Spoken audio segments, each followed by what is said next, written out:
প্রায় ৪ বছর আগে আফগানিস্তানের ক্ষমতা দখল করলেও এতদিন পর্যন্ত কোনো দেশই সে দেশের তালেবান সরকারকে আনুষ্ঠানিকভাবে স্বীকৃতি দেয়নি। বৃহস্পতিবার প্রথম দেশ হিসাবে তালেবান সরকারকে স্বীকৃতি দিল রাশিয়া।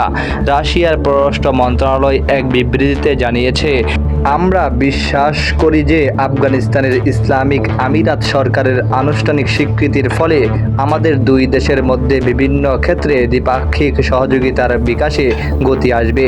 এক্সরে একটি পোস্টে আফগান পররাষ্ট্রমন্ত্রী আমির খান মুত্তাকি কাবুলে নিযুক্ত রাশিয়ান রাষ্ট্রদূত দিমিত্রি জিরজনভের সাথে একটি বৈঠক প্রসঙ্গে বলেছেন, এই সাহসী সিদ্ধান্ত অন্যদের জন্য একটি উদাহরণ হয়ে থাকবে।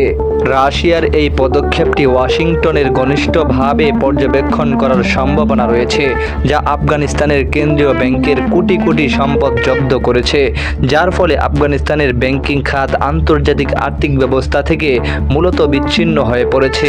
সেই সঙ্গে তালেবানের কিছু সিনিয়র নেতার উপর নিষেধাজ্ঞা আরোপ করা হয়েছে।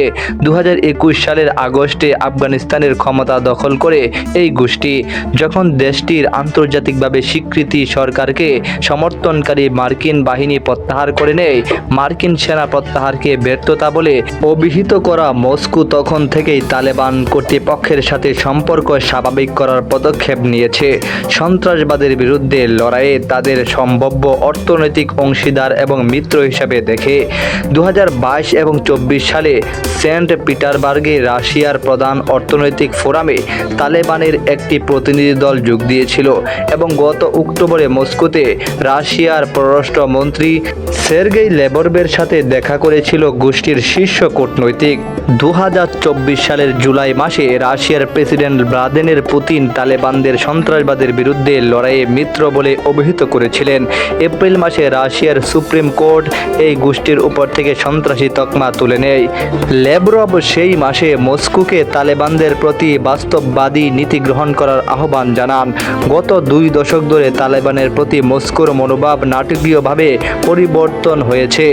1994 সালে আফগান গৃহযুদ্ধের সময় এই দলটি গঠিত হয়েছিল, মূলত 1980-এর দশকে সোভিয়েত ইউনিয়নের বিরুদ্ধে যুদ্ধকারী সাবেক মার্কিন সমর্থিত মুজাহিদিন যোদ্ধাদের দ্বারা।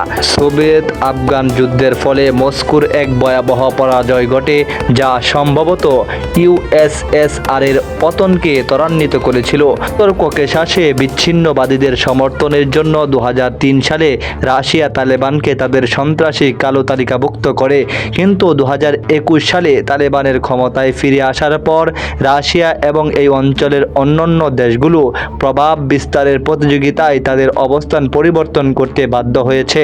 তালেবানদের ক্ষমতা দখলের পর রাশিয়াই প্রথম দেশ যারা কাবুলে একটি ব্যবসায়িক প্রতিনিধি অফিস খুলেছিল এবং দক্ষিণ পূর্ব এশিয়ার গ্যাস সরবরাহের জন্য আফগানিস্তানকে একটি ট্রানজিট হাব হিসাবে ব্যবহারের পরিকল্পনার কথা ঘোষণা করেছে।